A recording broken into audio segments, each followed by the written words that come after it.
Winter season आते ही अक्सर कई लोगों के बाल बहुत तेज़ी से झड़ने लगते हैं। इसका ये मतलब नहीं कि वो डीएचटी की वजह से झड़ रहा है, क्योंकि डीएचटी का कोई सीज़न नहीं होता है। डीएचटी में कभी भी किसी भी सीज़न में बाल झड़ सकते हैं, लेकिन हर साल अगर आपको किसी पर्टिकुलर सीज़न में बाल झड़ रहे हैं तो इट मीन्स आपको उस पर्टिकुलर सीज़न से प्रॉब्लम है, ना कि डीएचटी से प्रॉब्लम है। इस वीडियो में मैं आपको एकदम सिंपल टिप्स दूंगा जिससे आप विंटर सीज़न में बालों को झड़ने से रोक सकते हैं, अगर वो डीएचटी की वजह से नहीं, सिर्फ और सिर्फ विंटर सीज़न में झड़ रहे हैं तो।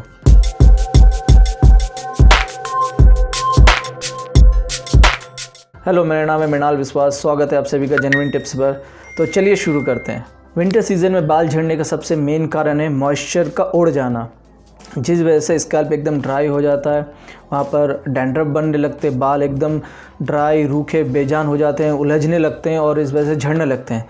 सेकेंडली, ज़्यादा ड्राई होने की वजह से एक्सेस सीबम निकलने लगता है, जिस वजह से वहाँ पर चिपचिपाहट, देन हेयर रूट के यहाँ पर जो पोर्स है वो एकदम बंद हो जाते हैं ऑयल एक्सेस सीबम की वजह से, और दाने दाने आने लगते हैं, जिस वजह से भी खुजली होने लगती है और आपके बाल झड़ने लगते हैं।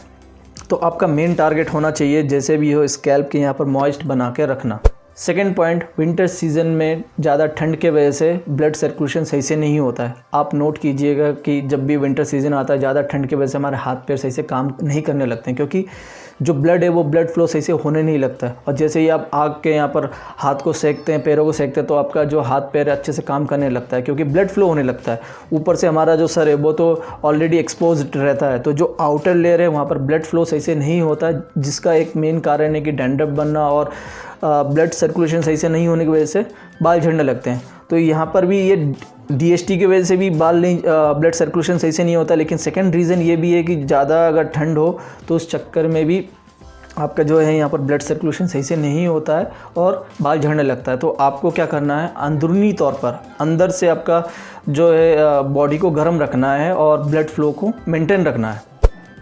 थर्ड पॉइंट, विंटर सीज़न में शरीर को गर्म रखने के लिए ज़्यादा एनर्जी की ज़रूरत पड़ती है, जिस वजह से हमें ज़्यादा भूख लगती है। अब उस हिसाब से हमें डाइट भी सही रखना है। अब ये डिपेंड करता है कि आप डाइट में क्या खाते हैं, किस तरह के फूड को आपके डाइट में शामिल करते हैं। तो अब बात करते हैं हमें क्या करना है और क्या नहीं करना है। First point, most important point, जहाँ पर सबसे ज़्यादा लोग गलती करते हैं कि विंटर सीज़न आते ही गर्म पानी से नहाने लगते हैं। इसका ये मतलब नहीं कि आप एकदम चिल्ड पानी से नहाएं, आप गर्म कर सकते हैं, लेकिन एकदम हल्का गर्म कीजिए, ताकि रूम टेम्परेचर जितना गर्म हो उससे ज़्यादा गर्म मत कीजिए। वो पानी से नहाना चाहिए, वो बालों के अलावा शरीर के लिए हेल्दी भी है और इससे इम्यून सिस्टम भी डेवलप होता है। जहाँ पर आप गर्म पानी से नहाते हैं तो कुछ देर के लिए आपका शरीर गर्म हो जाता है, और जैसे ही आप नॉर्मल टेम्परेचर में आते हैं तो आपकी स्किन एकदम ड्राई होने लगती है। इसके पीछे साइंस का लॉजिक है।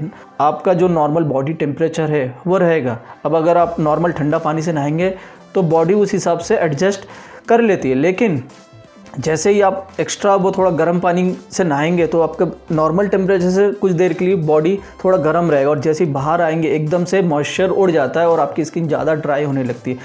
तो एक तो आपका जो सर है वो एक्सपोज होता ही होता है, तो वहाँ पर एकदम से मॉइस्चर उड़ जाता है, जिस वजह से ज़्यादा डैंड्रफ बनने लगेंगे। सेकेंड पॉइंट, जब आप नहा रहे हैं तो ऑब्वियस सी बात है विंटर सीज़न में आपको शैम्पू की ज़रूरत है, और आप शैम्पू करेंगे तो शैम्पू पर भी डिपेंड करता है। ज़्यादातर शैम्पू से जो क्या होता है कि बाल ड्राई होते हैं और स्कैल्प भी ड्राई होने लगता है। तो आप कोशिश कीजिए जितने भी नेचुरल शैम्पू है वो यूज़ करें। अब नेचुरल है इट मीन्स ये नहीं कि उसमें केमिकल नहीं है, बाकी शैम्पू के मुकाबले बहुत ही कम केमिकल उसमें यूज़ होता है, और वो जितना आप कम केमिकल वाले शैम्पू यूज़ करेंगे वो आपके बालों के लिए अच्छा होगा। शैम्पू से रिलेटेड ऑलरेडी मैंने वीडियो बना के रखा, आप उस वीडियो को देख सकते हैं। थर्ड पॉइंट, विंटर सीज़न में स्कैल्प को ड्राई होने से बचाने के लिए, डैंड्रफ से बचाने के लिए, सीबम एक्सेस सीबम ना निकले उससे बचने के लिए आपको ऑयलिंग करना चाहिए। अब यहाँ पर एक ट्विस्ट ये आता है कि जो लोग मिनॉक्सिडिल यूज़ कर रहे हैं उनके लिए क्या, तो आप एक काम कर सकते हैं, रात को आप मिनॉक्सिडिल लगा सकते हैं और मॉर्निंग में जब आप शैम्पू करके वॉश कर लेंगे तो उसके बाद आप ऑयलिंग कर सकते हैं। अब एक बात याद रखिएगा कि ऑयलिंग हमेशा सूखे बालों में ही कीजिएगा। ऐसा नहीं कि आपने नहा लिया और गीले बालों में तुरंत ऑयलिंग कर देंगे, वो गलत होगा। उससे क्या होगा कि जो पानी है वो उड़ नहीं पाएगा, वो ऑयल के कॉम्बिनेशन के साथ डैंड्रफ बनने लगता है। तो बेटर है आप एकदम उसको ड्राई कर ले, उसके बाद ही ऑयल अप्लाई करें। और सेकंड थिंग, कभी भी ड्रायर अगर आप यूज़ करते हैं, फर्स्टली मैं तो ये रिकमेंड करूँगा कि कभी भी आप ड्रायर इस्तेमाल ना करें, और अगर आप हेयर ड्रायर इस्तेमाल करते हैं तो कभी भी हॉट एयर का इस्तेमाल ना करें। एकदम जो नॉर्मल कोल्ड एयर है, जो हवा आती है वही इस्तेमाल कीजिए, जिससे क्या होगा कि आपके बालों को नुकसान नहीं होगा। कुल मिला के ये है कि आप कुछ भी गर्म चीज़ आपके सर पे नहीं लगाना है।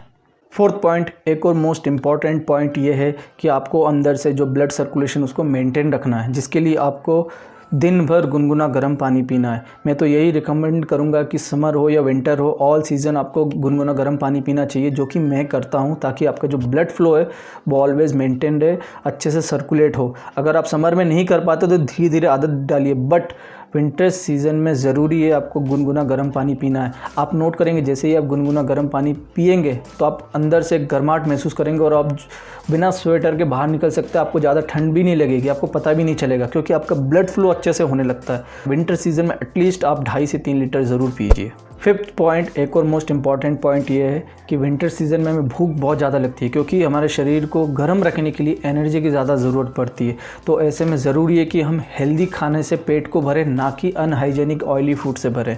एक बात गौर करने वाली बात है कि विंटर सीज़न में सबसे ज़्यादा सब्ज़ी अवेलेबल होती है, सबसे ज़्यादा ग्रीन लीफी वेजिटेबल्स अवेलेबल होती है। तो आप कोशिश कीजिए ज़्यादा से ज़्यादा ग्रीन लीफी वेजिटेबल्स खाएँ, जैसे कि पालक है, बीन्स है, चौलाई है, कई तरह के ग्रीन लीफी वेजिटेबल्स और भी मौजूद है, वो सब आप खाइए।